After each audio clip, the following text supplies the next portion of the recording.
Bismillahirrahmanirrahim. Assalamualaikum warahmatullahi wabarakatuh. Alhamdulillahirrahmanirrahim. Hari ini kita bisa melanjutkan video tentang formulasi suppositoria, di mana resep ini akan kita gunakan untuk praktikum offline pekan depan. Ya, jadi untuk teknologi sediaan Solida semester ini ada penambahan materi baru, yaitu adalah bentuk sediaan suppositoria. Dari definisinya mungkin nanti akan di detail di teorinya akan Ibu jelaskan saat kita di teori, tapi ini karena penggunaan untuk praktikum offline, di mana materinya belum diberikan tetapi praktikum offline-nya sudah menjadi salah satu objeknya. Kenapa dimasukkan kesediaan padat? Dari segi mungkin definisinya ya, sediaan padat yang dapat larut, cair ataupun melunak pada suhu tubuh ya. Jadi mungkin bukan masuk ke dalam suatu sediaan solida, tetapi jika dimasukkan ke sediaan cair dan semi solid juga bukan ya. Tetapi materi ini sangat penting diperlukan oleh mahasiswa mengetahui salah satu bentuk sediaan pun juga masih banyak beredar saat ini bentuk sediaan suppositoria sebagai alternatif jika pasien tidak dapat menggunakan secara oral, atau ada memang obat-obat yang tidak bisa diformulasikan secara oral dan juga untuk kenyamanan dari si pasiennya plus efek yang akan diinginkan. Jadi dimasukkan ke mata kuliah teknologi sediaan Solida. Oke. Bisa dilihat di sini, ini adalah resepnya: aminofilin 0,3, buatlah suppositoria dengan oleum kakao sebanyak 2 buah. Signanya sekali sehari 1 suppos untuk dewasa.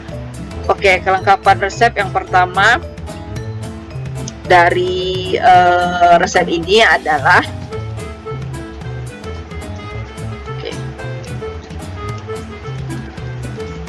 jumlah suppositoria yang dibuat dilebihkan 1 suppos ya. Kenapa dilebihkan 1 suppos? Nanti akan kelihatan pada videonya. Mungkin ada yang sudah mencari video tentang pembuatan suppositoria ini, di mana dia akan ada proses peleburan, kemudian ada proses pendinginan. Nah, dikhawatirkan proses-proses itu nanti akan menghilangkan atau mengurangi jumlah dari bahan yang sudah diformulasi ya. Terus ada yang mencukupkan memasukkan ke dalam alat cetaknya nanti. Jadi alat cetak itu juga akan diisi agak lebih gitu ya, karena nanti dikhawatirkan akan susut selama pengeringan ya. Oke. Yang kedua adalah nilai tukar oleum kakao. Untuk 1 gram aminofilin itu sama dengan 0,86 ya. Ini ada di buku IMO halaman 161 ya. Oke. Yang ketiga, untuk menambah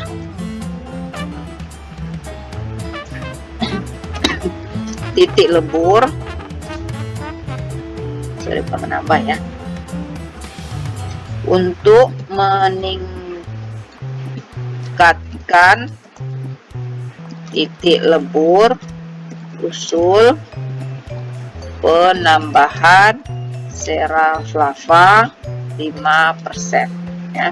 Nah, ini adalah 3 yang secara teoritisnya. Yang secara teoritisnya ini adalah KR umumnya ya, dari jika suatu resepnya seperti ini: jumlah suppositoria dilebihkan 1 suppos, nilai tukar oleum kakao. Nah, keumumannya basis yang digunakan ini adalah untuk per rektal itu adalah oleum kakao ya. Nanti ada bedanya tuh, ada yang per rektal, vaginal sama uretra itu tidak seluruhnya bisa oleum kakao ya. Bahkan di vaginal itu sama sekali tidak boleh pakai oleum kakao, tapi diganti PEG atau basis yang lainnya. Jadi kita ini akan merancang supposnya adalah per rektal ya.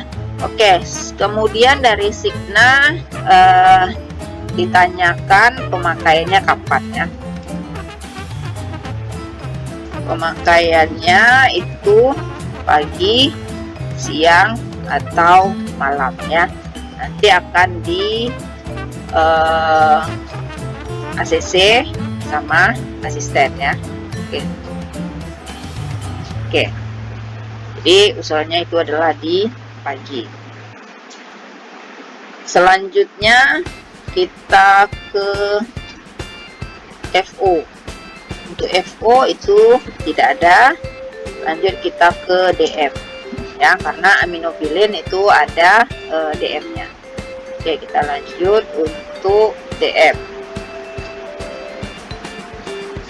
Aminofilin 1 kali 500 mg 1 hari 1500 mg.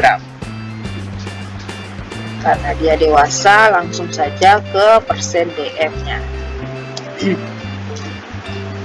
300 mg per 500 mg dikali 100%. Hasilnya adalah 60%. Yang kedua, DM 1 hari 300 mg karena dia 3 kali karena dia sekali saja sehari, per 1500 mg dikali 100%, hasilnya adalah 20%. Oke, selesai ke DM, kita lanjutkan ke penimbangan bahan-bahan.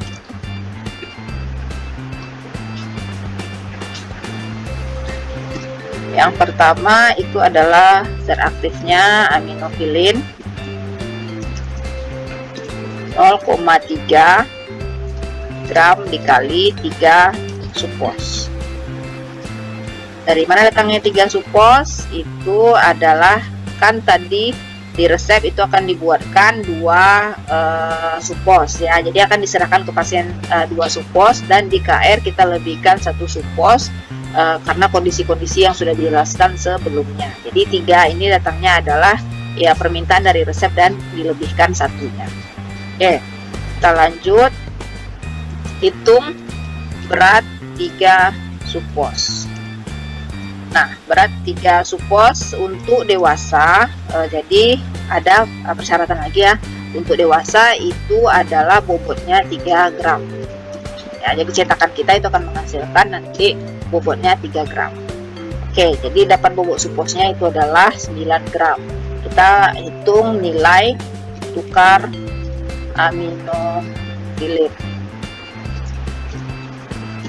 0,86 dikali 0,9. Jadi kan tadi untuk oleum kakao dia punya perhitungan atau tabel khususnya nilai tukarnya berapa ya. Untuk 1 gram aminofilin berapa oleum kakao yang akan hilang nanti ya.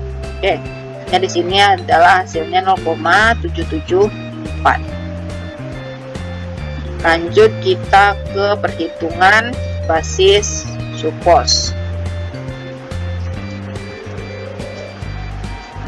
Basisnya siapa saja tadi? Yang pertama itu adalah sebelumnya kita akan hitung dulu dari nilai tukar tadi berapa oleum kakao sisa yang akan digunakan ya.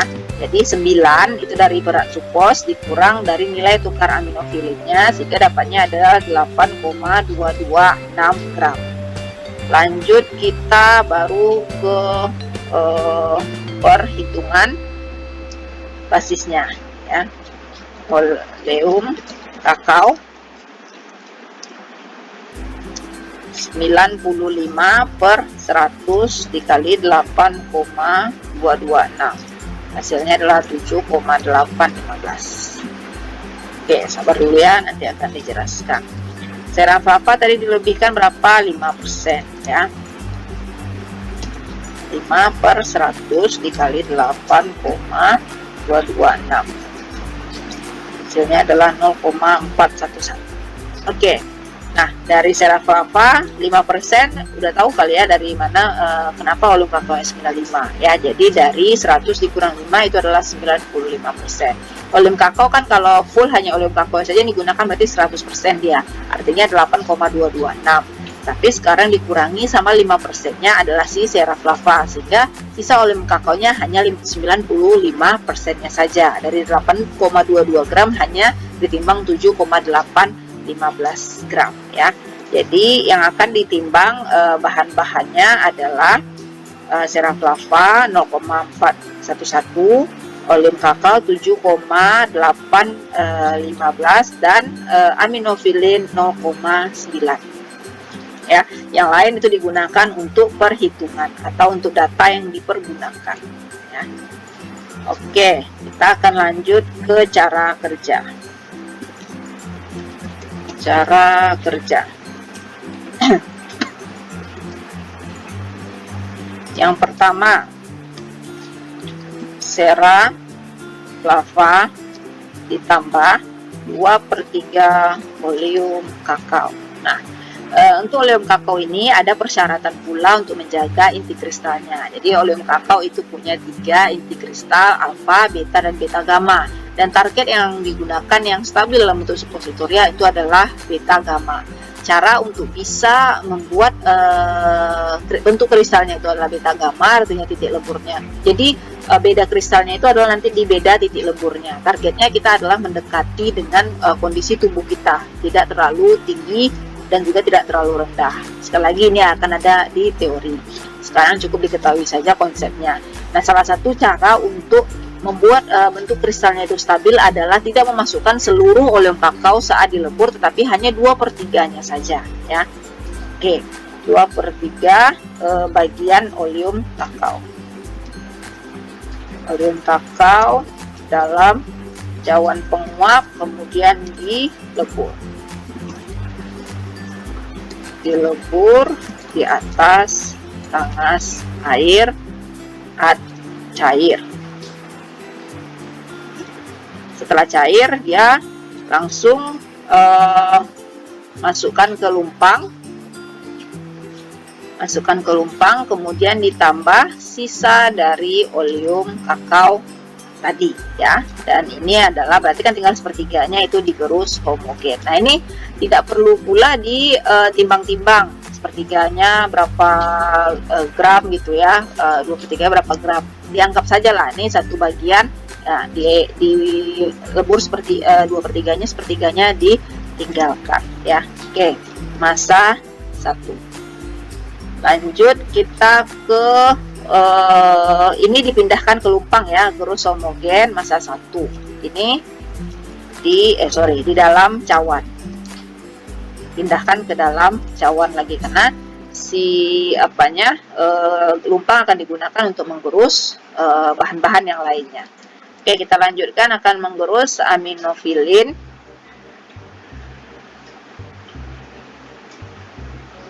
Jadi yang dilebur itu adalah Seraflava dan 2/3 oleum kakao ya. Oke, selanjutnya itu adalah aminofilin gerus halus dalam lumpang.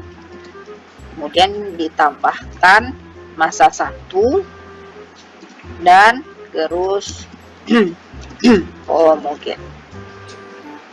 Sudah selesai. Selanjutnya adalah tuangkan ke dalam cetakan yang sudah diolesi dengan parafin link ya. Kemudian masukkan ke dalam lemari pendingin. Itu dia ini lebih kurang 30 menit ya, lebih kurang 30 menit. Selanjutnya setelah mengeras ya, tujuan masuk ke lemari pendingin tentu akan membeku ya. Setelah mengeras kemudian keluarkan dari cetakan, kemudian timbang masing-masing supos dengan berat 3 gram. Tadi kan kita memasukkannya dilebihkan sehingga sama seperti membuat krim ya, basis krim itu ada proses kelebihan, tetapi yang ditimbang adalah seberapa jumlah bobot supos yang digunakan atau bobot basis krim kalau di krim. Nah, kalau ini kita akan adalah tiap satu suposnya itu adalah 3 gram. Sisanya diapain? Ya dibuang saja ya. Kemudian dibungkus dengan aluminium foil. Bungkus masing-masing supos dengan aluminium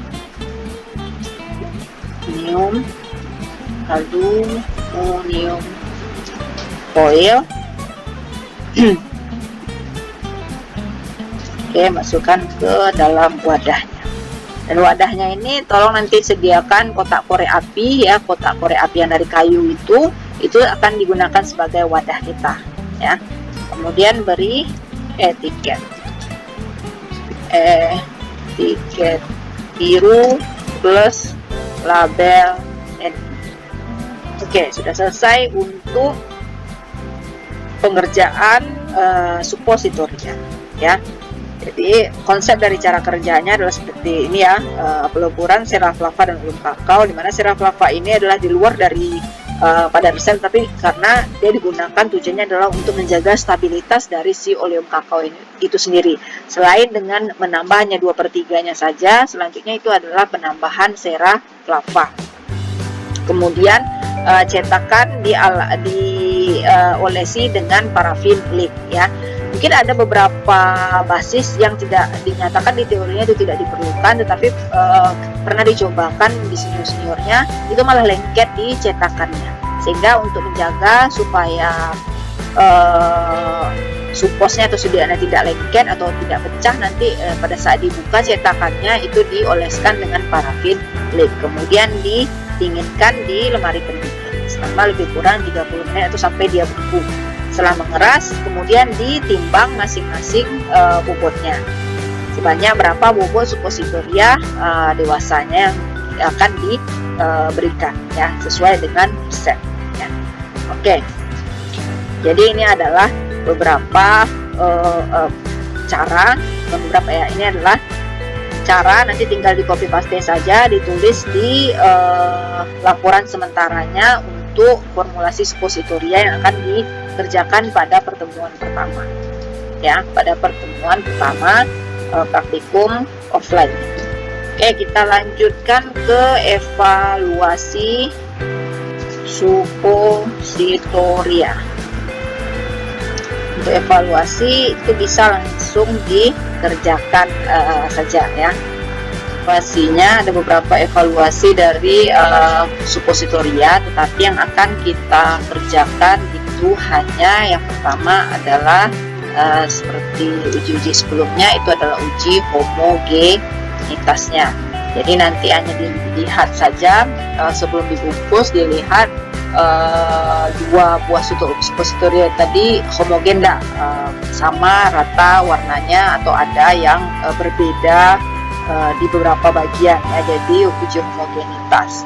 Kemudian adalah uji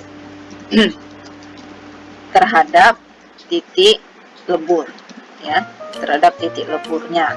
Nah ini jika menggunakan khususnya itu adalah oleum kakao. Tadi kenapa seperti itu? Sudah Ibu jelaskan tadi, adalah oleum kakao dia punya 3 bentuk kristal, dan target kita adalah bentuk beta stabilnya gitu ya, bentuk kristal yang stabil, alfa, beta, dan beta stabil. Jadi target kita adalah di pada rank kurang dari 30 sampai 34 derajat Celcius gitu suhunya, sehingga nanti titik leburnya itu akan kita ukur. Ini caranya, suppositoria diletakkan di dalam cawan penguap, kemudian diukur suhunya saat mencair menggunakan termometer. Menggunakan termometer. Ya. Jadi jawabannya nanti adalah berapa suhu yang tercatat di termometer pada saat dia sudah mulai mencair. Ya. Oke, nanti ada beberapa uji lainnya, uji kerapuhan, waktu hancur, dan lain-lain. Itu akan kita pelajari di teori saja. Untuk dipraktekkan kita hanya melihat uji homogenitas, kemudian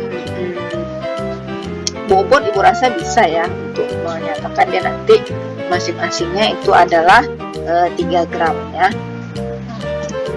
Uji keseragaman bobot ya. Dia hanya melihat saja menimbang berapa masing-masing dari bobot supositorianya. Yang dibuat tadi itu adalah 3 gram, berarti saat ditimbang masing-masing itu adalah betul di 3 gram supositoria. Oke, sudah selesai untuk pengerjaan pembuatan supositoria. Ya, silakan dicatat saja ini di laporan sementaranya karena akan digunakan ini saja langsung nanti yang akan digunakan pada saat praktikum ya. Artinya nanti sudah standby saat masuk lapor. Yang pertama itu akan buat granul dan ini kemudian buat supositoria ya. Jadi laporan sementara sudah harus standby di ACC, kemudian baru proses nimbang-nimbang dan dikerjakan bentuk sediaannya akan dibuat granul sama supositoria untuk objek yang pertama. Oke, terima kasih. Bu cukupkan. Wassalamualaikum warahmatullahi wabarakatuh.